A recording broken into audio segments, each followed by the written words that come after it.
شب قدر کی علامتیں۔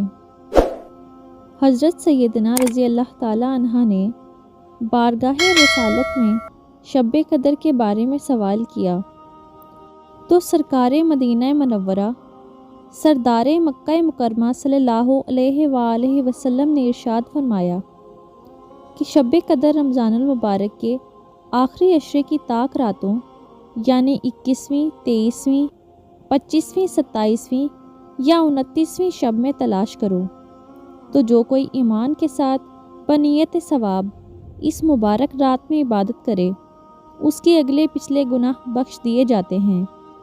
اس کی علامات میں سے یہ بھی ہے کہ وہ مبارک شب کھلی ہوئی، روشن اور بالکل صاف و شفاف ہوتی ہے۔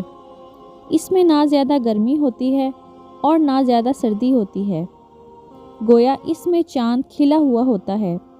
اس پوری رات میں شیاطین کو آسمان کے ستارے نہیں مارے جاتے۔ مزید نشانیوں میں سے یہ بھی ہے کہ اس رات کے گزرنے کے بعد جو صبح آتی ہے اس میں سورج بغیر شعاع کے طلوع ہوتا ہے اور وہ ایسا ہوتا ہے گویا کہ 14ویں کا چاند۔ اللہ عز و جل نے اس دن طلوع آفتاب کے ساتھ شیطان کو نکلنے سے روک دیا ہے۔ اس ایک دن کے علاوہ ہر روز سورج کے ساتھ شیطان بھی نکلتا ہے۔